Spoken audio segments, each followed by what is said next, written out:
Welcome to Supernatural Japan, where we dive deep into the eerie legends, ghost stories, and forgotten corners of the country's mysterious past and present. I'm your host, Kevin O'Shea. In today's episode, the air is thick with heat, the cicadas cry out, and paper lanterns flicker in the darkness. It's summer in Japan, a time not just for fireworks and festivals, but for something older and colder.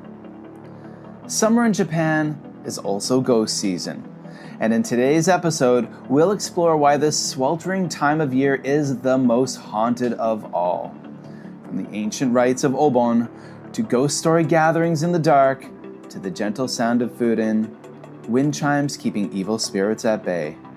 Peeling back the layers of Japan's most supernatural season, let's begin with the time when the dead return.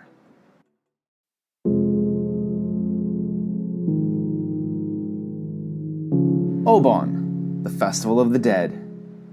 Every summer, usually in mid-July or mid-August, depending on the region, Japan holds a deeply spiritual festival called Obon. While it may look like a time for family reunions, fireworks, and dancing in yukata, the truth behind Obon is older and far more supernatural. Obon is when the spirits of the ancestors return to the world of the living. Now, the roots of Obon trace back more than 1,300 years, blending Buddhist rituals, Shinto beliefs, and Japanese folk traditions. It's based on the Buddhist tale of Mokuren, a disciple of the Buddha who used his powers to see his deceased mother suffering in the realm of the hungry ghosts. Desperate to save her, he made offerings, and through his compassion and devotion, she was released from her torment. Overjoyed, he danced, a gesture that became the Bon Odori, the traditional Odori dance, still performed today in towns and temples across Japan. Now, Bon Odori isn't just a celebration. It's a ritual of welcome. A circular dance. The circular dance represents the cycle of life and death, and the rhythm is said to resonate in the spirits watching from the shadows. At the start of Obon, families often light a mukebi, small fires or candles placed at the entrances of homes or graves to guide spirits safely back. Sometimes, floating lanterns or incense are used to do the same. Altars inside homes are decorated with flowers, fruits, favorite foods of the deceased, and ihai, ancestral spirit tablets.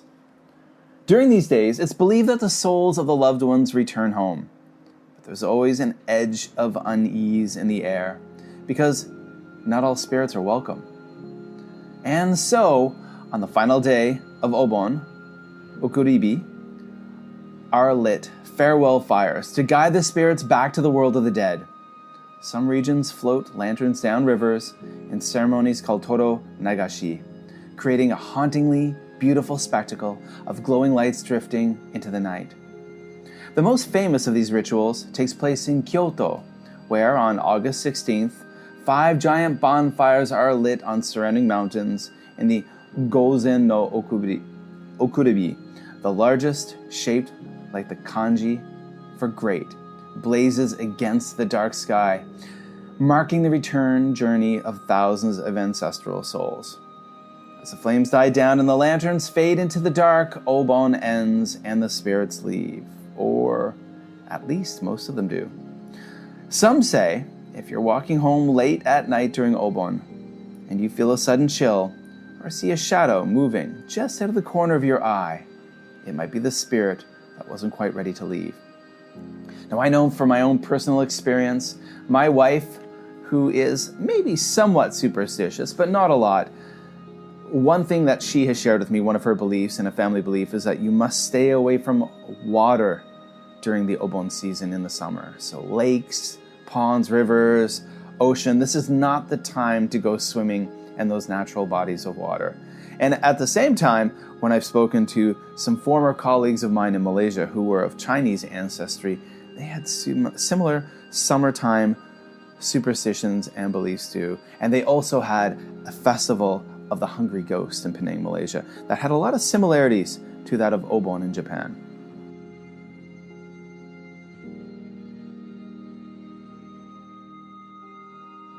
In summer, people in Japan do something curious.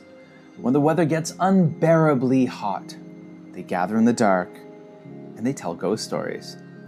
These are known as kaidan, strange tales, chilling stories meant to send shivers down your spine, and not just for fun, but to cool you off.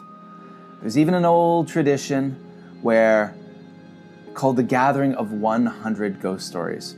Participants light 100 candles in a room, and each person tells a ghost story and then blows out the candle. As the room gets darker, the air grows colder, and it is said that when the last candle goes out, a real ghost may appear. Some of Japan's most famous kaidan come from the Edo period. The Otsuya kaidan, where a wronged woman named Oiwa returns as a terrifying onyo, or a vengeful spirit. The peony lantern, a tale of forbidden love between a man and a ghost, told under the soft glow of a haunted lantern. Even today, summer television specials feature reenactments of scary stories, ghost hunting adventures, and mysterious footage to make your skin crawl. And on summer nights, children gather at summer camps to tell spooky tales around a fire. Now that sounds absolutely fantastic, and it sounds like a bit like a tradition that maybe we have in North America. I, as a Canadian, can remember being at scout camp and other summer camps, and our camp counselors and other students telling scary stories that would especially terrify the younger campers. And everyone found that a lot of fun. Maybe not the terrified campers.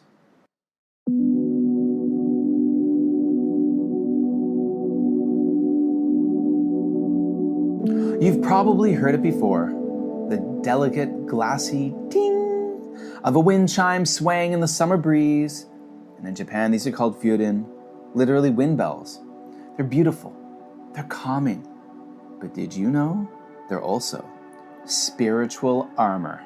That's right, the sound of the fūrin is believed to ward off evil.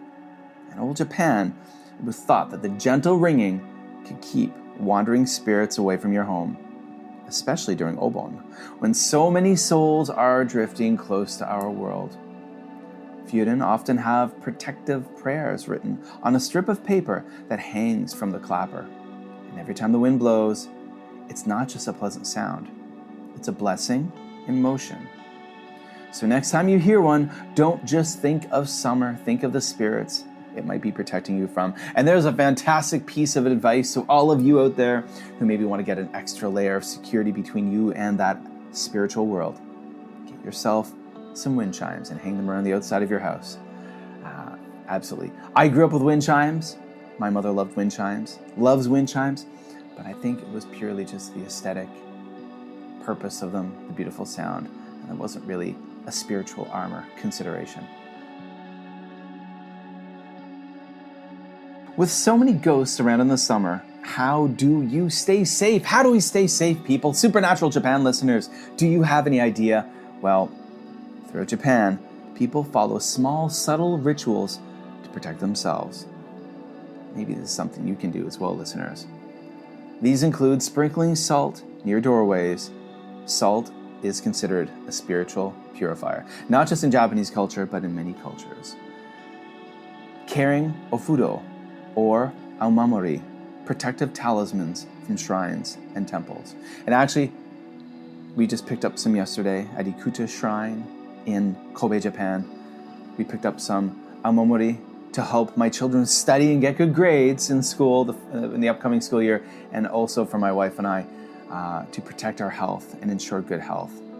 Now, another thing that people in Japan do, another subtle ritual to protect themselves, is avoiding dangerous places at night, such as tunnels, graveyards, or abandoned buildings, places where yurei, or restless spirits, might linger. Even traditional foods like cucumber horses or eggplant cows placed on altars during Obon have spiritual meanings. They represent the animal spirits as they ride from our world. The cucumber horse gets them there quickly, and the eggplant cow gets them back slowly. So we get just a little more time with those we've lost.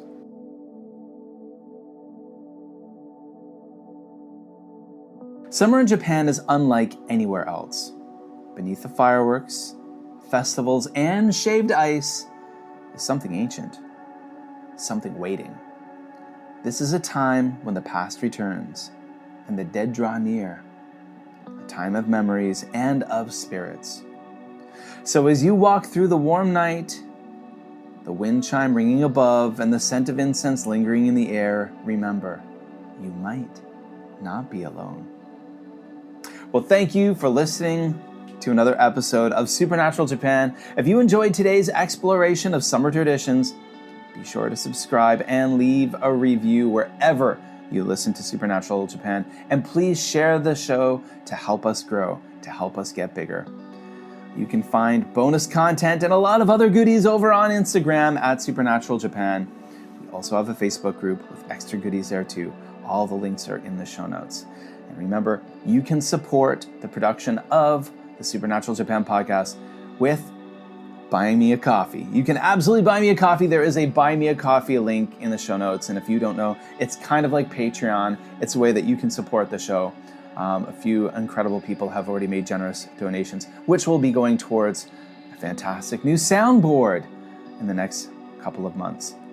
I want to give a big shout out to Ricky Okanda, aka Paprika Girl, over on X for shouting out the podcast on her X.